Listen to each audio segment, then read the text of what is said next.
Si denomina Progetto Interreg quella serie di iniziative concordate tra diverse realtà geografiche.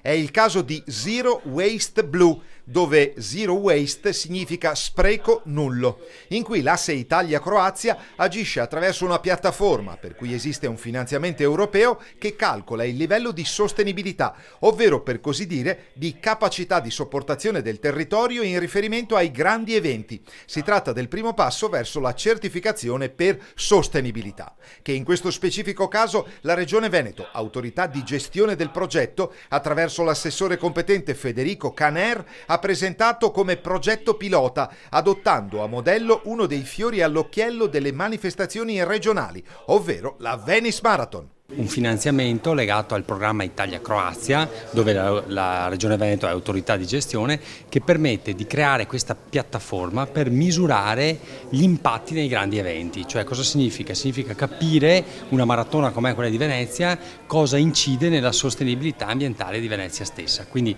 è stato studiato tutto in maniera tale che questo evento sia il minor impattante possibile per il territorio. Significa trasporti pubblici, significa riciclo dell'acqua, riciclo della plastica, tutto studiato in maniera che questi eventi possano esercitare attrattività sul territorio ma il minor impatto possibile. Il progetto cade in un momento storico ideale alla vigilia dei mondiali di sci cortinesi 2021 e soprattutto in vista dei Giochi olimpici invernali del 2026 Milano-Cortina.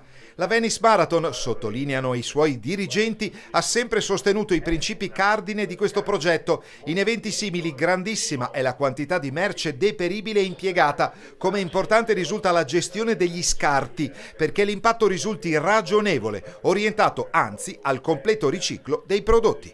Questo rappresenta un bel riconoscimento perché noi abbiamo una lunga storia di attenzione a questi temi. Fin dall'inizio, 35 anni fa, ricordo, Venice Marathon si è impegnata molto perché l'evento potesse inserirsi nel territorio e nella vita dei suoi residenti con un impatto il più limitato possibile, anzi con un impatto positivo e non negativo. Ovviamente Venice Marathon e tutte le iniziative collaterali muovono centinaia di migliaia di persone, queste persone producono inevitabilmente rifiuti, producono ovviamente anche un inquinamento ambientale, quindi abbiamo sviluppato nel corso di questi anni delle iniziative di moderazione, di mitigazione di questo impatto, con dei successi già da parte nostra significativi. Abbiamo avuto delle certificazioni importanti, abbiamo sviluppato delle iniziative per privilegiare per esempio il trasporto pubblico anche con la Trenitalia, con Bus Italia, in modo da limitare per quanto possibile l'uso delle auto proprie